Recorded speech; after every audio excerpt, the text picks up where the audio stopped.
Bonjour et bienvenue à tous pour le panel numéro 14 du Forum international pour les études du Sud global. Le panel numéro 14 qui s'intitule L'humain face à la nature. Et nous avons deux intervenants aujourd'hui, Monsieur Michel Walou Diouf et Monsieur Blédé Sakalou, qui nous parleront respectivement de l'interdiction temporaire aux vasières, nouvelle mesure adoptée par les femmes du Gandoul, delta du Saloum, Sénégal, dans la collecte des mollusques, et mer Méditerranée, tombeau liquide des migrants clandestins, problématique d'une pollution planétaire supplémentaire. Donc, je vais présenter nos panélistes avant de leur passer la parole. Monsieur Walid Diouf est enseignant-chercheur au département d'histoire de l'université Cheikh Anta Diop de Dakar au Sénégal, avec comme spécialité la masse coquillée et géomatique. Ses travaux archéologiques portent essentiellement sur les sites coquillés du delta du Saloum. Il est co-auteur de plusieurs articles et d'un ouvrage. Je vais citer l'ouvrage et quelques articles. L'ouvrage, c'est Contribution à l'étude des amas coquillés du Gandoul, delta du Saloum, approche archéologique et ethno-archéologique. C'est publié aux éditions universitaires européennes en 2021. Et en 2024, son article le plus récent, c'est le recyclage des coquillages fossiles dans l'espace sénégambien, histoire et archéologie, dans la revue Penser genre, Penser autrement, le volume 4. Quant à M. Blédé Sakalou, il est enseignant-chercheur, maître de conférence au département de philosophie de l'Université Félix Houphouët-Boigny d'Abidjan, Cocody, en Côte d'Ivoire. Il est administrateur des revues scientifiques, le Corée et le Nous, j'espère que je prononce bien, du département de philosophie. Il est chargé de cours de rang magistral et instructeur, donc instructeur-évaluateur du CAMES. Le CAMES, c'est le Conseil africain et malgache de l'enseignement supérieur. Donc, c'est l'organe qui s'occupe de la qualification des enseignants d'université et du changement de grade. Il est également recteur de l'université privée Notre-Dame-des-Lumières, Angré, Abidjan, Côte d'Ivoire, et responsable adjoint de l'équipe d'accueil de l'école doctorale, section philosophie de l'UFR SHS, Université Félix Houphouët-Boigny, Abidjan, Cocody. Donc, ces centres d'intérêt sont, entre autres, l'expertise, responsabilité sociétale des entreprises, philosophie des sciences et du numérique, philosophie du développement durable, donc écosophie, protection de l'environnement, et philosophie du droit de la nature. Nous allons écouter en premier lieu Monsieur Michel Walid Diouf. Donc, vous avez 20 minutes et après, Monsieur Blédé, j'introduirai Monsieur Blédé pour qu'il prenne la parole. Nous fermons nos micros. Voilà, merci M. Louis Nana. Merci aussi à mon co-présentateur, M. Sakalou. Alors, je m'en vais vous présenter mon travail sur, comment on l'appelle encore, sur l'interdiction des vasières. Alors, il faut que je vous partage cela pour mieux voir.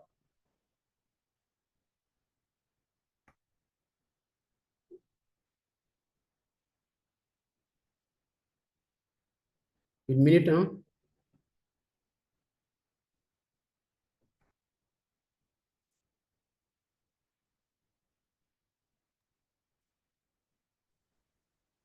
Alors, voilà. Salut, tu as envie de parler? Je vous présente l'interdiction temporaire aux vasières, des nouvelles mesures adoptées par les femmes du Gandoul dans le delta du Saloum, dans la collecte des mollusques.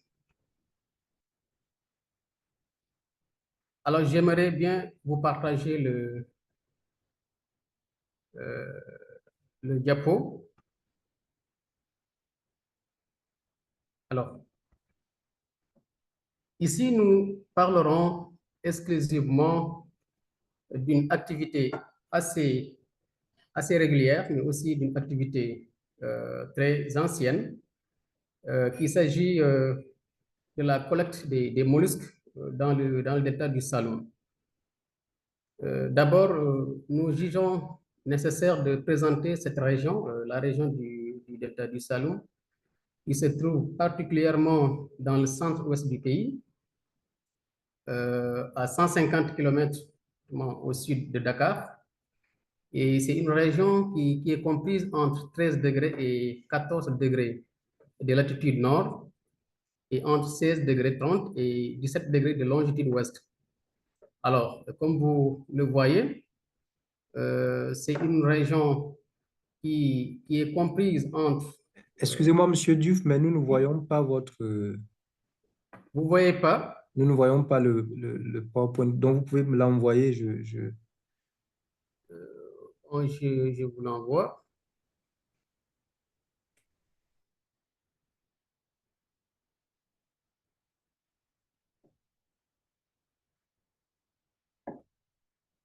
Je vous envoie le fichier. Lui, je peux vous envoyer le fichier. Oui, vous pouvez me l'envoyer, je le partage. Parce que là, je ne vois pas vous partager. Vous pouvez me l'envoyer, je vais le partager. D'accord.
Allô?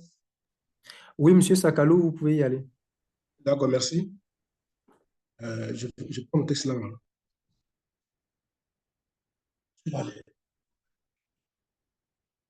Ok, merci à vous. Je suis, comme vous l'avez dit tout à l'heure, professeur Blédé Sakalou. Ma communication porte sur le sujet qui suit. Mer Méditerranée, politique des migrants clandestins, le problème problématique d'une pollution planétaire supplémentaire. L'hypothèse en œuvre ici dans notre démarche est la suivante.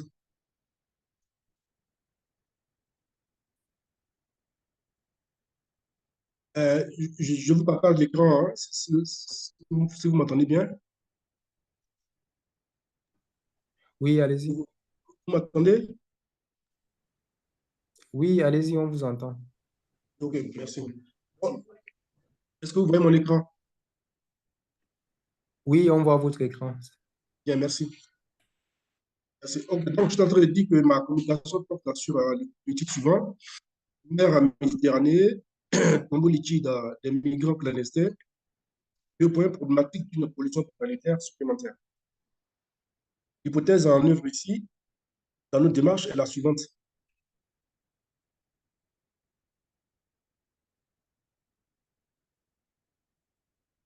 La décomposition des corps des centaines de milliers de migrants clandestins morts noyés dans les fonds marins de la Méditerranée exacerbe davantage la pression dans l'océan Atlantique, peut-être déjà en proie depuis bien longtemps.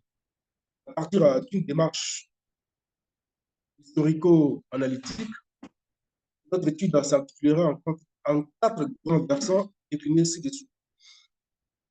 L'Europe industrialisée comme pôle social attractif. 2. Pauvreté et guerre, principaux facteurs explicatifs de l'immigration clandestine. Les ressortissants de nombreux pays pauvres vers l'Europe. 3. Conséquences désastreuses de l'immigration clandestine. En petit 1 du grand 3, il y aura mer Méditerranée, tombeau liquide des migrants clandestins ou la problématique de la pollution des sous-marins, de la pollution sous-marine, pardon, à l'échelle planétaire. En petit 2 du grand 3, l'anthropophagie involontaire de la population mondiale à travers la consommation de produits halieutiques souillés. En 4, exigence de la protection juridique des fonds marins, des fonds sous-marins, comme défi des questions de santé publique à l'échelle mondiale. Revenir donc de notre déclinaison des 4 parties que nous avons énoncées plus haut, il faut noter ceci. Il est de notoriété publique que le statut de pôle social attractif que présente l'Europe est consécutif à l'industrialisation du vieux continent. Suite à la révolution industrielle impulsée par les sortes techniques et technologiques, plusieurs secteurs d'activité vont connaître un rendement productif abondant et meilleure qualité.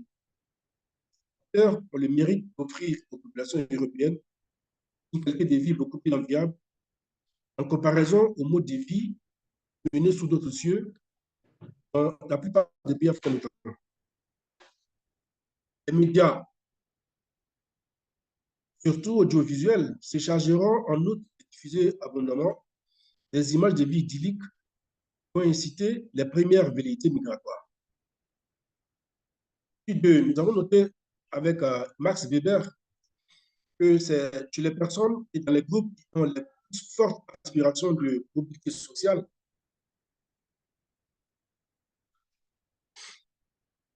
excusez-moi, donc je disais que nous disons avec Max Weber que c'est chez les personnes et dans les groupes qui ont les plus fortes aspirations de mobilité sociale que la motivation des réussites sociales est la plus marquée. Il convient de dire qu'à ce déterminant sociologique qui explique les incessants déplacements massifs des populations de l'hémisphère sud vers le nord s'ajoutent les récurrentes situations de guerre civile vécues dans de nombreux pays pauvres. Depuis bientôt une vingtaine d'années, nous assistons à un autre type de migration de nombreuses populations du sud vers le nord. Migration qui ne répond à aucune norme gouvernementale des pays visés par ces vagues migratoires successives, bien souvent mortifères. En trois, il va sans dire que ce phénomène nouveau des temps modernes, à savoir l'immigration clandestine, implique de graves conséquences aussi bien pour les candidats à l'immigration que pour les pays d'accueil, non sans oublier les conséquences pour plusieurs populations à travers le monde. Les premières conséquences s'observent au niveau des migrants clandestins eux-mêmes. Tout le monde sait les conditions dans lesquelles la traversée de l'océan Atlantique par les milliers de clandestins s'effectuent. Les embarcations de fortune sont affrétées par les nombreux organisateurs de drames humains du XXIe siècle chavirent régulièrement, déversant de ces faits bien souvent toute leur cargaison d'infortunés dans les fonds marins, où plusieurs n'en ressentiront jamais vivants. Les opérations et autres mesures effectuées ou prises par certains officiels et quelques ONG des pays qui subissent des actions migratoires ne visant qu'à la prise en charge de quelques rescapés, il est clair que de nombreux disparus parmi les clandestins, certainement morts noyés, tapissent les fonds marins chaque jour qui passe. Pour revenir au point 4, qui est intitulé comme suit,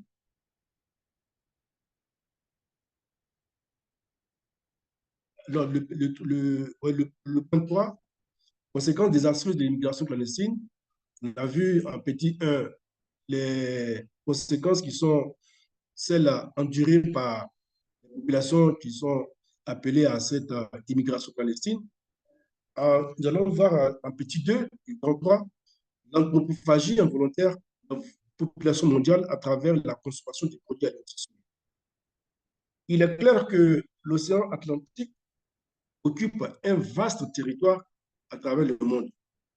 Et donc, voir des milliers de corps qui tapissent le fond marin se décomposer, c'est clair que les produits halieutiques, notamment les ressources en poissons et autres huîtres, dont la consommation est également mondiale, fera des populations à travers le monde des anthropophages, puisque les poissons en question auront eu le temps de dévorer la plupart des clandestins qui sont morts noyés dans les fonds sous-marins. Nous avons intitulé cette partie l'anthropophagie involontaire des populations mondiales à travers la consommation des produits halieutiques. En 4, exigence de la protection juridique des fonds marins comme défi des questions de santé publique à l'échelle planétaire.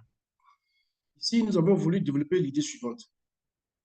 C'est que les politiques, dans chaque gouvernement, on veut dire, doivent prendre à cœur de mettre en place des systèmes de protection des fonds marins pour la simple raison que si ces fonds marins ne sont pas protégés, si on ne rend pas responsable les principaux organisateurs de ces trafics humains qui occasionnent tous les matins, tous les jours, chaque année, des morts en cascade qui tapissent donc les fonds marins, il est clair que ces fonds marins seront souillés et il y aura une répercussion mais à travers toute la planète, la planète entière.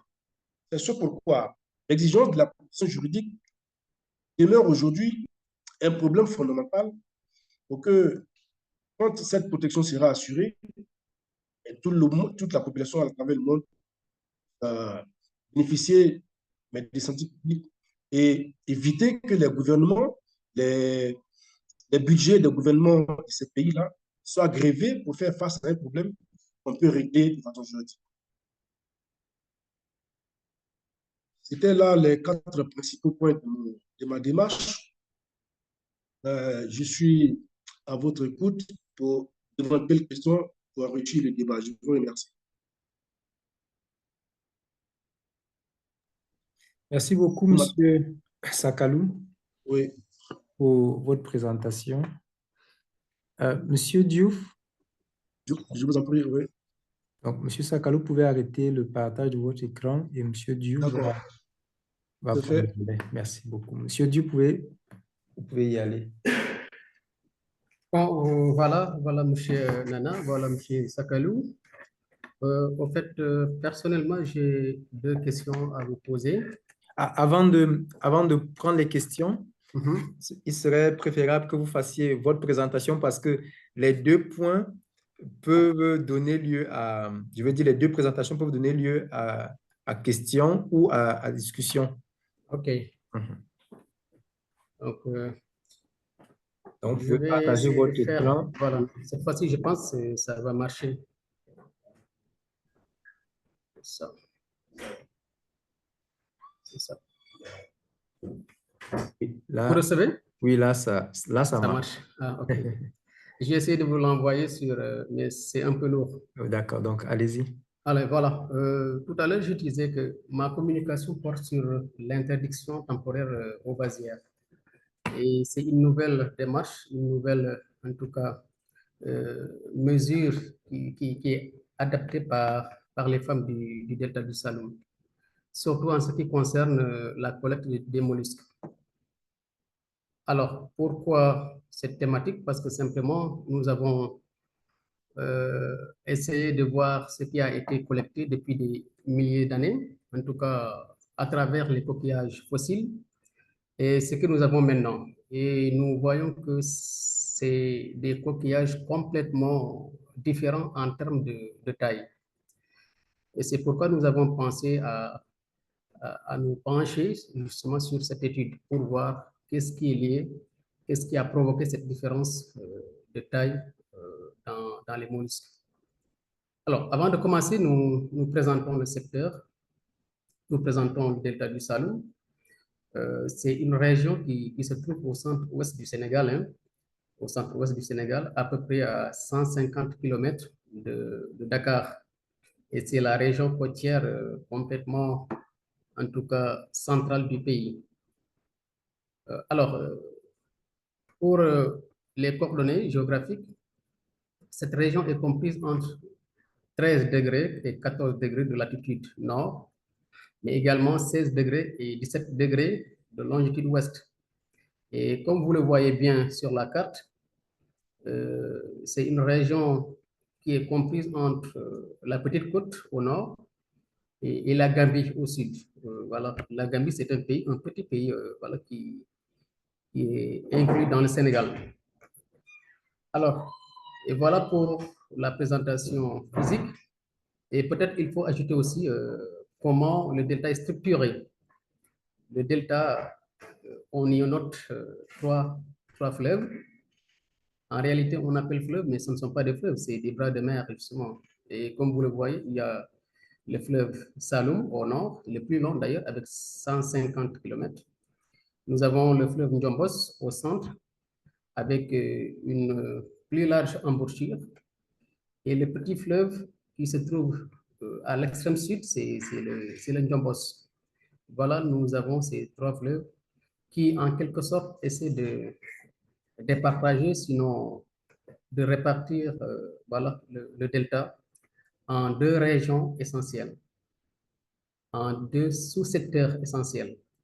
Alors, la première partie, comme vous la voyez, elle se trouve au nord et qu'on appelle les îles du Saloum.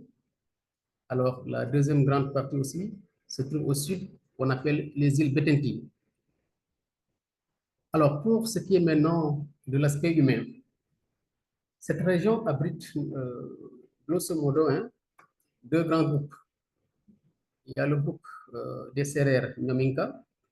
Les Sérères Nyominka font partie du grand groupe des Sérères qui représente à peu près 30% de la population sénégalaise. Et là où vous voyez les îles du Saloum, alors cette partie est exclusivement occupée par les Sérères Nyominka. Ensuite, il y a les îles Bettenty et les îles Bossinkang, plus au sud, hein, plus au sud. Là, c'est des îles qui sont occupées majoritairement par des Socé. Donc voilà pour ce qui est de l'aspect humain. Peut-être ce qu'il faudrait aussi ajouter, c'est les pratiques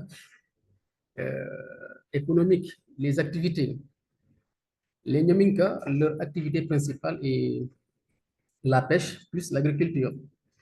Et à l'inverse, maintenant, ce que nous avons plus au sud avec les Socé, c'est l'agriculture plus la pêche. C'est-à-dire ce qui fait une activité principale chez les Nyominka, c'est l'inverse, c'est-à-dire c'est l'activité secondaire chez les Socé. Alors,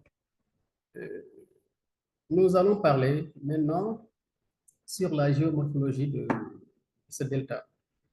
Selon beaucoup de géomorphologues, hein, alors le delta abrite différentes unités géographiques et géomorphologiques, autant pour moi. Alors, il y a des unités géomorphologiques, à savoir les cordons sablonneux, comme vous le voyez ici. Là, nous avons le cordon sablonneux de Dionewar et de Bassou. Ce sont des villages qui sont vraiment occupés par des cordons sablonneux. Une autre unité géomorphologique, c'est ce que vous avez ici, avec les tannes, ce qu'on appelle les tannes nues, c'est-à-dire c'est des sols qui sont dépourvus d'herbes et de toute plante végétale en tout cas. Alors nous avons là la troisième unité géomorphologique, les vasières à mangrove. Et la quatrième, c'est les lunettes. Et puis la cinquième, c'est ce que nous avons ici, les amas coquillers.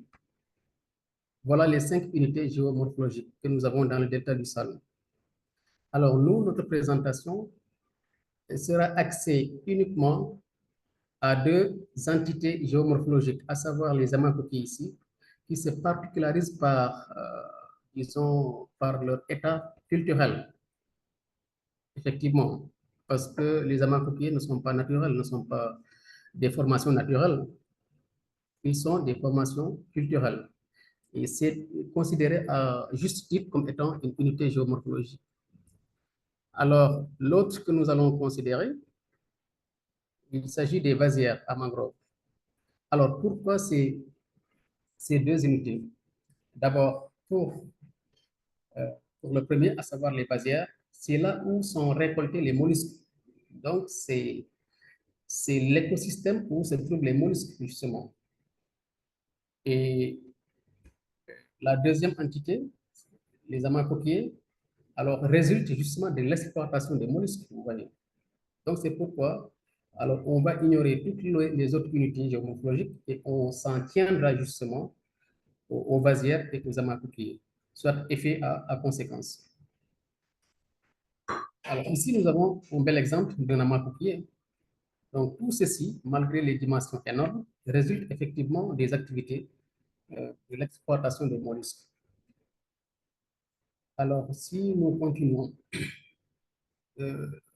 on parle de l'importance des coquillages. Et vous savez, depuis très longtemps, depuis le néolithique, les coquillages font l'objet d'une extraction, d'une exploitation en fait.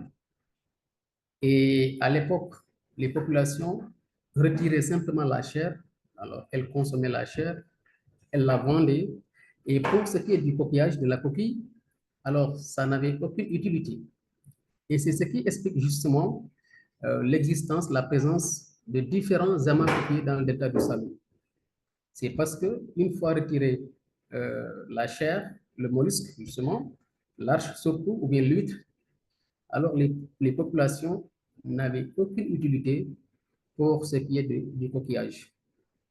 Et nous avons dénombré dans le delta du Saloum plus de 200 amas coquillés, plus de 200 buts de coquillage. C'est pour vous dire l'importance de l'activité de l'exploitation, en tout cas des mollusques, pendant cette période. Alors, ça c'était à l'époque ancienne. Aujourd'hui, c'est tout autre. Aujourd'hui, ce qu'on perçoit, ce qu'on constate dans le delta, c'est qu'il n'y a plus une accumulation de coquillages. Pourquoi? Parce que le coquillage est récupéré à des buts différents. Alors, il peut servir, par exemple, à poldériser les îles, sinon à produire de la chaux pour au moins peindre les maisons, etc., etc. Il peut également servir à la construction des maisons comme du béton. Mais le coquillage également est utilisé pour être commercialisé ou bien pour être recyclé en des objets artistiques ou bien esthétiques simplement. Alors, puisque nous parlons maintenant de l'exploitation des mollusques, nous allons essayer de voir la taille de ces mollusques. Alors, autrefois, les mollusques avaient de grosses tailles comparées à ceux récoltés actuellement. Et cela s'explique par plusieurs raisons. Alors, l'une des raisons, c'est la démographie. À l'époque, la démographie était tellement faible et les ressources étaient supérieures justement aux consommateurs, soit l'offre supérieure à la demande. Alors, autre raison aussi qui peut expliquer cela, c'est l'utilisation des outils. À l'époque, les populations utilisaient des outils assez rudimentaires, en tout cas qui ne sont pas sophistiqués. Donc, c'est ce qui explique justement qu'à l'époque, nous avons des coquillages de grosse taille qui, effectivement, qui étaient récoltés. Alors, ici, nous avons deux photos pour faire la comparaison, pour voir effectivement ce qui se passe entre les coquillages fossiles et les coquillages qui sont fraîchement récoltés. Là, à gauche, nous avons un amas coquillé avec de grosses coquilles, vous voyez très bien. Et c'est un des amas les plus anciens parce que c'est un amas qui a été formé entre le 2e millénaire avant notre ère jusqu'au 3e, 4e siècle après notre ère. Alors, il suffit de regarder maintenant la taille des coquillages. Vous verrez bien que ces coquillages sont supérieurs, en tout cas en taille, à ce que nous voyons là sur la deuxième photo. Donc, vous voyez à peu près la différence de taille sur les coquillages. Alors, aujourd'hui, ce que nous voyons des mollusques de petite taille, ou bien des coquillages de petite taille. Pourquoi? Parce que simplement,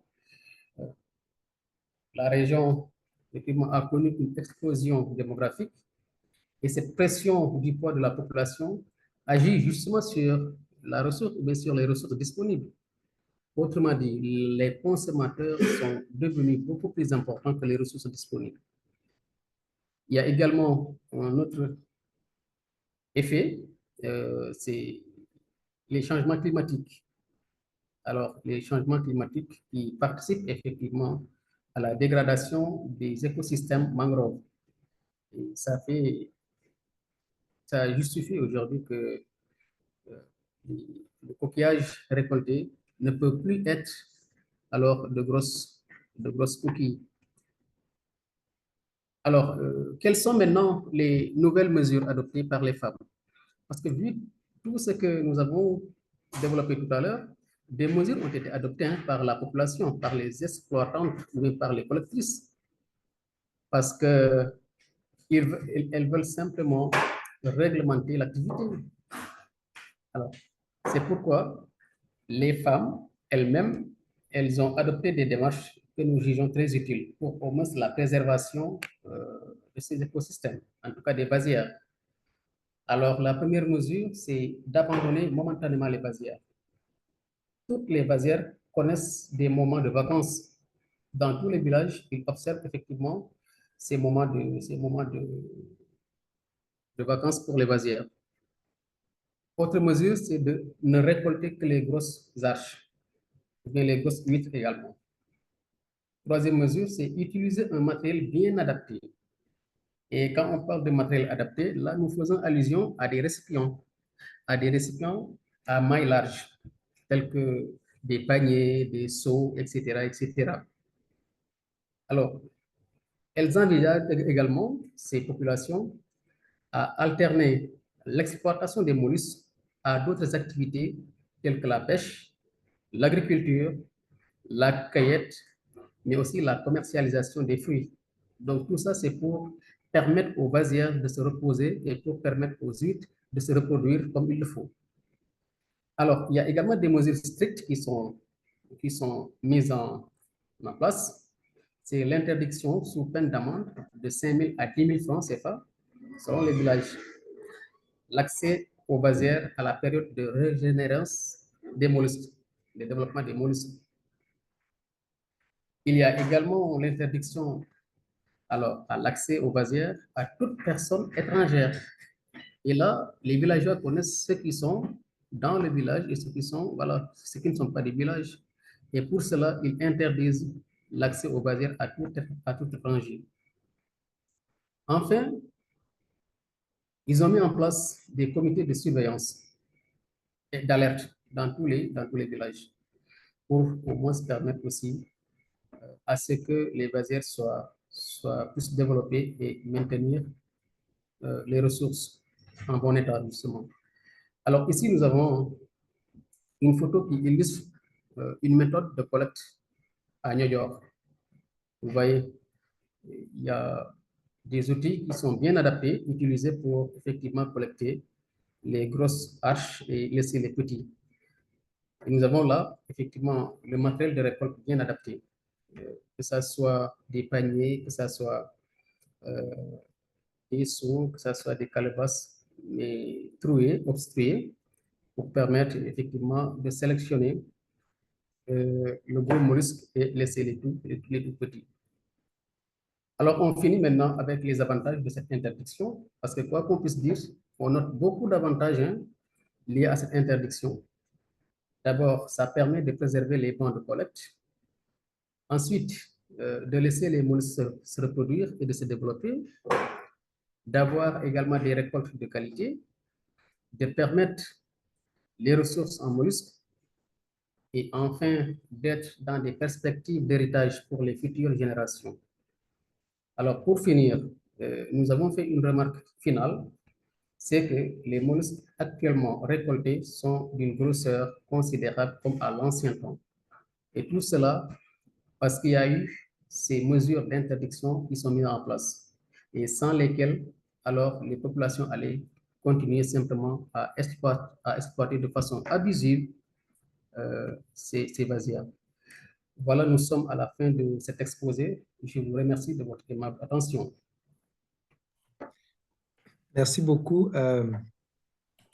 Merci beaucoup, Monsieur Michel Diouf. Vallée-Diouf, pour votre intervention. Je vous D'accord. remercie, je vous remercie vous aussi. Ce sont des interventions très techniques. Ouais. Je veux dire, pour Monsieur Diouf, c'est très technique, c'est très spécialisé. Mais je pense qu'on pourra discuter aussi de Certains points. de certains points, oui. Et pour Monsieur Sakalou, c'est pas bon, on s'y retrouve, mais c'est très étonnant, la perspective est très étonnante. Donc, il y a le professeur Goumegou qui a levé la main déjà. Ça veut dire que de son côté, c'était très intéressant. Donc, je vais lui donner la parole parce il faudra qu'elle nous quitte pour d'autres responsabilités, d'autres besoins. Donc, vous avez la parole, professeur Goumegou.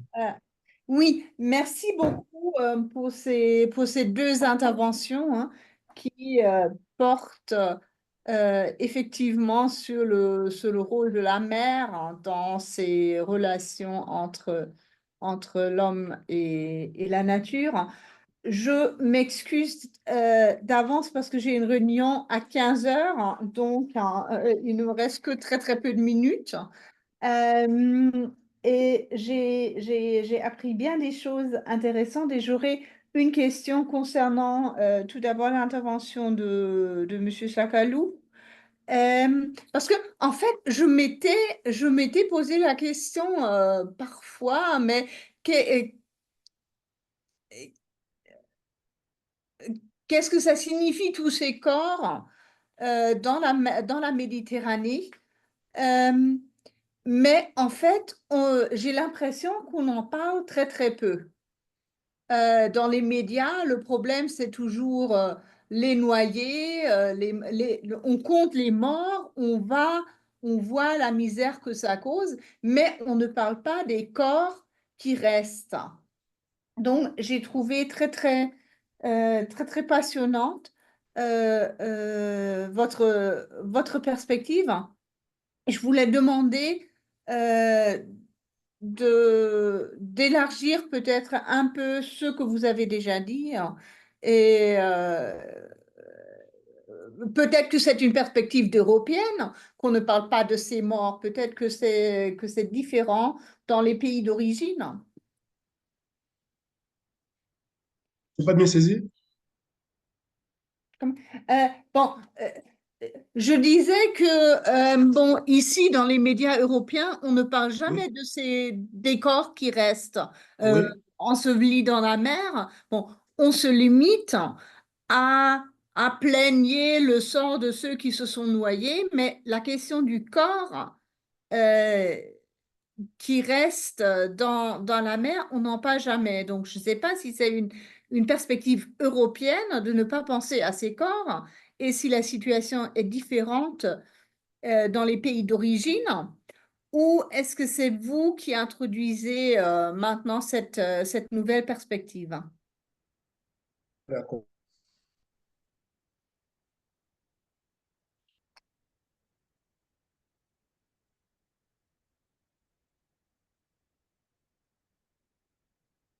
Donc, vous pouvez répondre directement, M. Sakalou.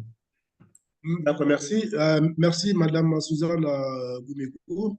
Effectivement, la question des corps qui restent à l'eau, mais puisque déjà le flux des personnes qui arrivent, mais à partir de la mer Méditerranée, sur les côtes italiennes, sur les côtes grecques, sur les côtes, je veux dire, sur les côtes des pays européens qui sont visés par cette immigration-là, il est clair que le problème immédiat à résoudre, c'est de trouver les solutions à comment absorber mais le flot de migrants qui arrivent. Et le problème de la gestion des corps qui sont dans les fonds marins mais jamais abordé de façon effective. Et c'est la question que nous, c'est la problématique que nous soulevons.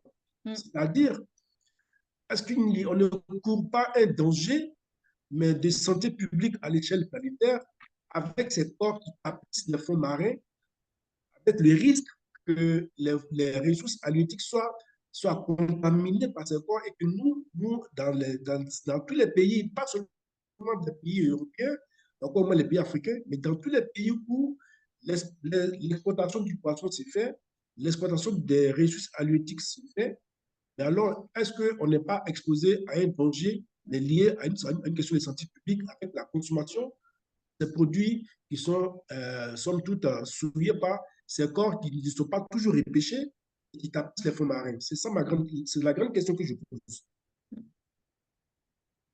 OK. Merci. Merci. Et je m'excuse, je dois partir là. Je vous en prie. D'accord. Merci beaucoup, Monsieur Sakalou, pour la réponse. Je pense que Monsieur Diouf a une question D'accord. pour vous aussi, mais Monsieur Diouf, si vous permettez, qu'on prenne aussi une autre personne dans le public. Donc, il y a Ibrahima Ndiaye qui a une question. Donc, Ibrahima, votre question est-elle liée à l'intervention de Monsieur Sakalou ou à celle de Monsieur Diouf? Oui, oui, oui. D'accord. Voilà. On lui a posé des questions, il a dit oui, oui. Il reprend, il Je pose la question. suppose que c'est à vous qu'il adresse la question. D'accord. Ibrahima, ok. Ibrahima Ndiaye. Oui, peut-être, Allez-y. vous m'entendez au fait. Oui. Voilà, bon, peut-être que je pourrais avoir, pour M. Diouf, c'est peut-être un commentaire en passant, parce que il y a une partie du Sénégal que moi, personnellement, j'ignore. C'est les îles du Saloum. Et ce que je remarque souvent que souvent, il faut que quelqu'un de l'Europe vienne au Sénégal, qu'il fasse une visite là-bas, à côté de Bettenty, etc.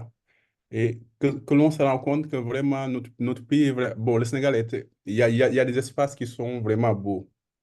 Et je me dis que peut-être aussi au niveau de la promotion de nos espaces, voilà, locaux, géostratégiques, il manque aussi cette promotion, la promotion de l'espace touristique, mais aussi de certaines parties du Sénégal. Parce qu'on se dit que souvent, au niveau de la concentration, de l'intérêt de l'État, souvent c'est dans les grandes villes, par exemple Dakar, qui est tellement concentré avec l'exode rural, tout cela. Mais souvent, on ne voit pas que l'État, dans sa politique, met de l'intérêt à valoriser l'écosystème dans les zones que l'on appelle des zones reculées, telles que Bettenty, que je vois vraiment impressionnant parce que quand je vois des images de là-bas, je me dis, mais est-ce que ça fait partie du Sénégal? Parce qu'on ne nous montre pas cette façade assez belle, assez jolie, voilà, et qui fait partie du patrimoine de notre écosystème sénégalais. Donc, au niveau de l'État, la responsabilité de l'État, mais aussi pour Sakalou, professeur Sakalou, voilà, vous avez parlé de l'exigence de la protection juridique des fonds marins.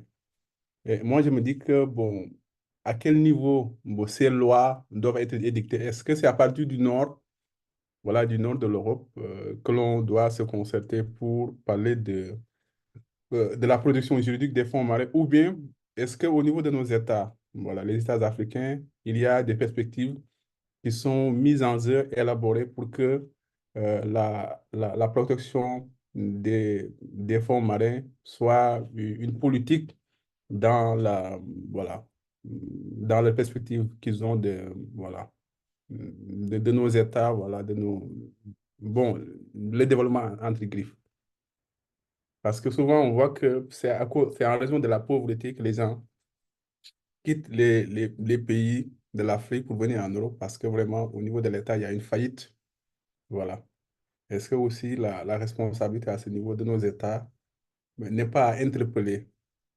Voilà. Et la question de départ, c'est que la protection juridique des fonds marins, à partir de quelle loi, à partir de quelle référence juridique? Est-ce que c'est européen ou est-ce que c'est international ou bien est-ce que c'est au niveau des États du Sud, la Côte d'Ivoire, le Sénégal, partout, etc. Merci beaucoup.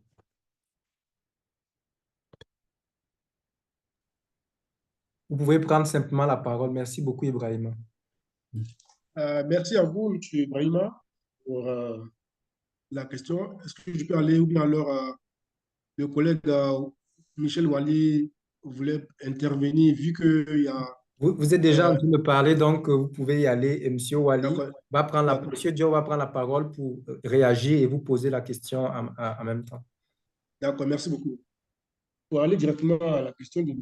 Ibrahima, qui est relative aux modalités pratiques de mise en œuvre de ces protections juridiques dont je parle en ce qui concerne les fonds marins notamment, il est clair que ce sont les pays européens qui subissent les assauts migratoires qui sont appelés à légiférer sur ces questions. Dans la mesure où les pays africains, eux, voient partir à leurs ressortissants et ce n'est pas dans les eaux territoriales de ces pays africains-là que les naufrages ont lieu.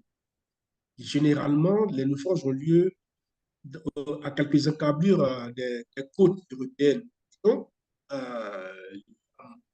ma foi, je pense que, à l'image de ce qui s'est fait lors des COP, les rencontres qui ont lieu concernant le climat à l'échelle planétaire, où des résolutions sont prises qui ne sont malheureusement pas suivies d'effets pratiques, mais on peut toujours essayer déjà, en ce qui concerne la protection des fonds marins, de légiférer au niveau des pays européens concernés pour que les responsabilités juridiques soient situées concernant notamment ceux qui organisent ce trafic humain, mais qui fait qu'endeuiller des grandes familles, qui font endeuiller des pays entiers.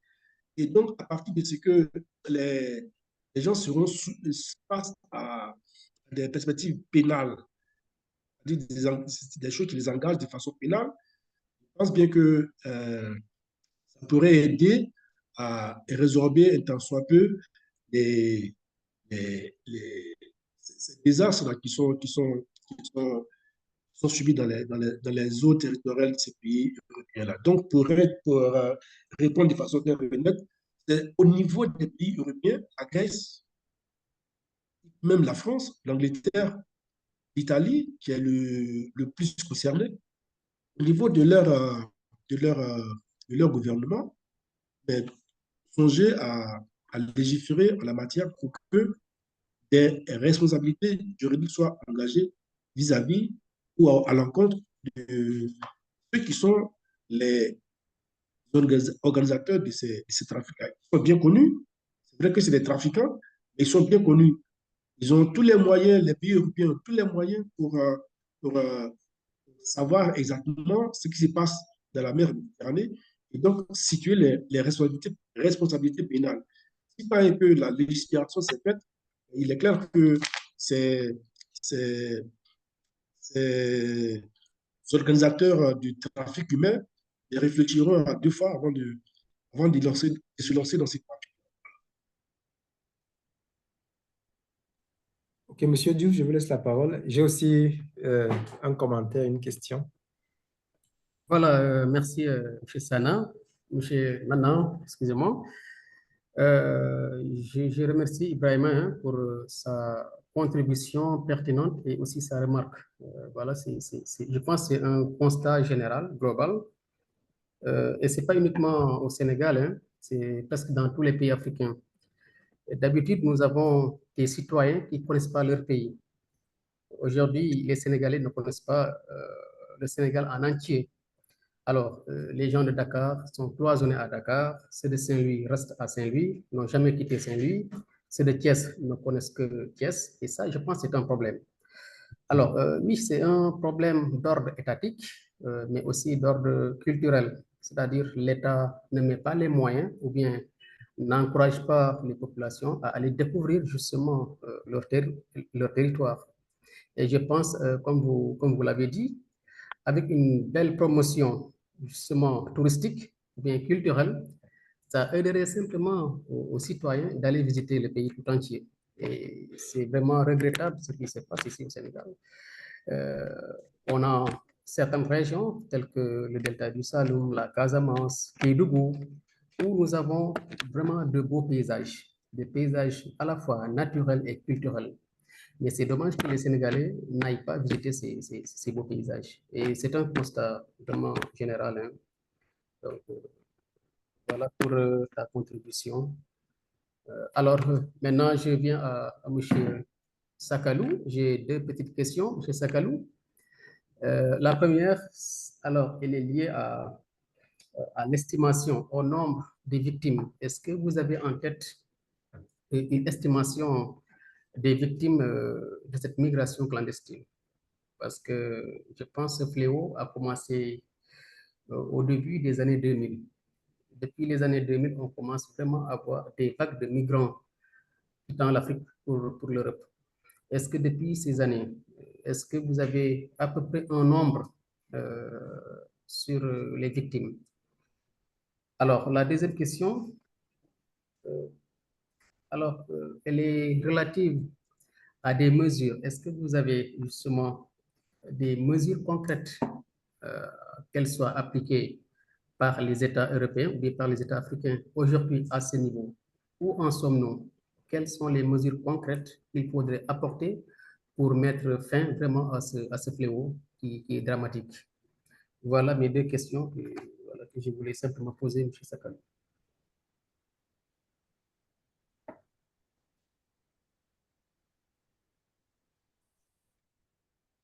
Ok, merci beaucoup, monsieur. Peut-être que je vais, Michel. peut-être que je vais Oui. ajouter ma question si vous, D'accord, allez-y. ou vous pouvez y aller, vous pouvez répondre aux questions de Monsieur Diouf et on verra le temps qu'il nous reste. Allez-y.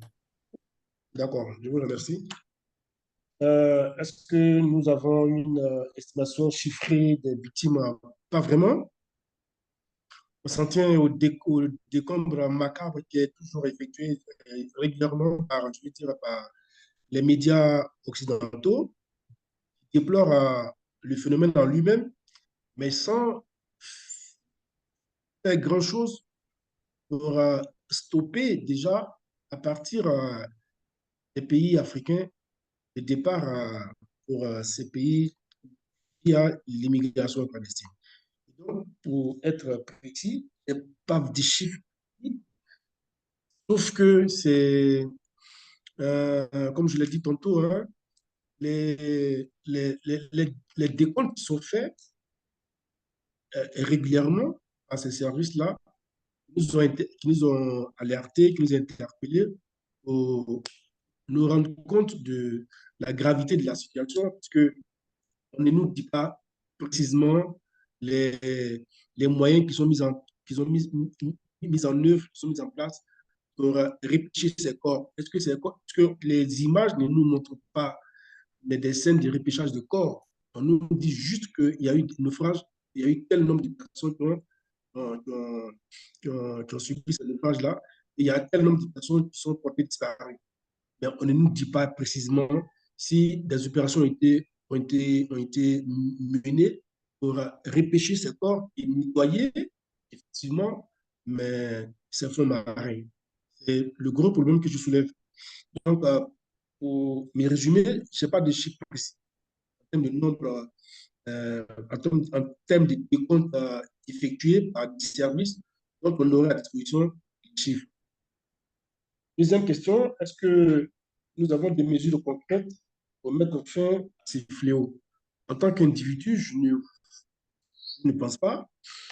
Et de façon gouvernementale, au niveau des États, je veux dire, par contre, il est admis que déjà au niveau des pays comme la Libye, par exemple, des mesures sont prises pour traquer les principaux organisateurs de l'immigration clandestine. Mais ça ne suffit pas.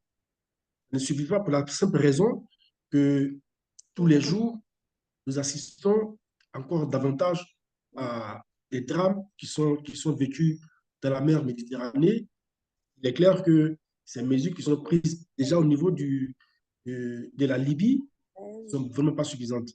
Donc, il aurait fallu qu'il y ait des efforts concertés entre le triangle, la Libye, le Niger, je crois, parce qu'il y en a qui partent du désert du Niger pour remonter jusqu'à la Libye et puis prendre les côtes tunisiennes pour aller vers l'Italie ou vers l'Espagne.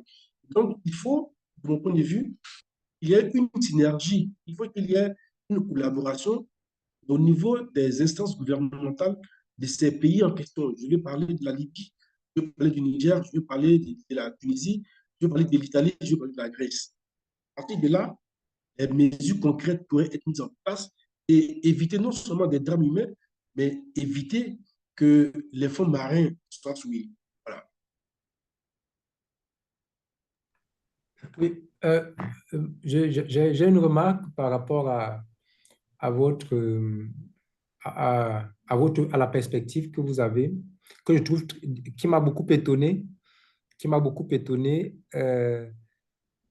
c'est-à-dire que vous posez, vous faites l'hypothèse, et c'est bon, je ne sais pas à quel niveau l'hypothèse se trouve. Je veux dire, est-ce que jusqu'ici, c'est toujours une hypothèse ou bien vous avez suffisamment avancé avec la recherche dans pour évaluer votre hypothèse?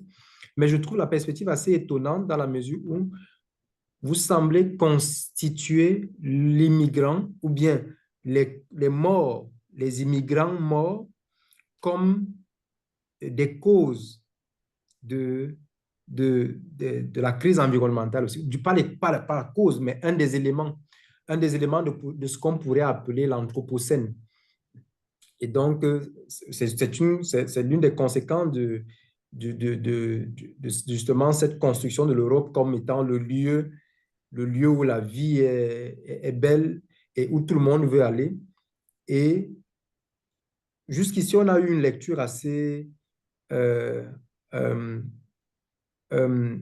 ne vais pas dire qu'elle est émotionnelle, mais elle tire surtout sur la corde de l'empathie. C'est-à-dire que les gens qui meurent, ça suscite de la pitié, ça suscite de la compassion. Mais comme le professeur Goumerou disait, on ne s'interroge pas sur ce que les morts deviennent. Et vous, votre hypothèse, c'est que c'est une question de santé publique parce que c'est une question de pollution environnementale. Je trouve ça assez provoquant, assez étonnant, assez provoquant. Et donc, je voudrais savoir justement à quel point votre recherche est-elle avancée sur ce sujet-là parce que si c'est le cas, c'est vrai, l'une des conséquences serait que ça amènerait les uns les autres à les politiques, parce que vous n'avez pas de solution pratique, ce sont les politiques qui doivent trouver les solutions, mais ça les bousculerait un peu de voir que ce n'est pas seulement une question politique, c'est une question environnementale. Ce n'est pas seulement une question de qui peut traverser la frontière ou pas. Mais à quel point est-ce que votre hypothèse est-elle plausible et est-ce que c'est simplement une réflexion ou bien vous avez aussi d'autres outils, d'autres manières de vérifier, par exemple, la toxicité ou la capacité de pollution de ces migrants morts. On pourrait même aussi revenir aux esclaves qui sont morts par le passé dans la mer, on pourrait aussi évoquer cet aspect-là. Donc ça, c'est une question que je me posais parce que je trouve la proposition assez intéressante, mais étonnante aussi. Mais Ibrahima a aussi une question, je pense, peut-être que c'est lié à ce que je viens de dire, Ibrahima. Si c'est le cas, tu peux ouvrir ton micro pour compléter mon commentaire Oui, et comme ça, le professeur pourra répondre. juste pour donner un exemple, parce que, au fait, pour donner juste l'exemple d'un naufrage, le naufrage du bateau Le Joola, au Sénégal, qui avait fait 2000 morts. Voilà. Et je me rappelle à l'époque, on s'est dit qu'il y a beaucoup de personnes qui n'arrivaient pas à manger le poisson. Vous comprenez? Parce que pour eux, s'ils mangent le poisson, c'est des poissons qui ont mangé des hommes c'est des femmes qu'ils auraient mangées. Et donc, où beaucoup de personnes se sont Abstenu. abstenues Oui, Ouais. de De manger consommer du poisson. voilà, de consommer du poisson pour quelque temps. Et ça rejoint l'hypothèse que vous avez évoquée et que l'UNANA vient de renforcer, à mon avis. D'accord, merci beaucoup, M. Brahima. Est-ce que, est-ce que je peux aller par rapport à ce qui concerne la réponse à donner à votre question, M. Louis Nana? oui, bien sûr, vous pouvez répondre à la question. D'accord. Mais ce sera vraiment le dernier commentaire parce qu'après, il y a un autre panel. Il n'y a pas de problème. Il est 15h20. Oui. D'accord, il n'y a pas de problème. En fait, les faits en eux-mêmes vérifient mon hypothèse. Les accidents, les naufrages qui sont causés à répétition, ce sont des faits concrets, ce sont des faits précis, ce sont des faits tangibles qui vérifient mon hypothèse. Vous avez évoqué le cas des morts noyés lors de la grande croisade qui a consisté à la déportation de millions d'Africains vers les rivages mais des pays de l'hémisphère nord. Et effectivement, tous ces corps qui sont restés mais dans les fonds marins n'ont jamais été retirés.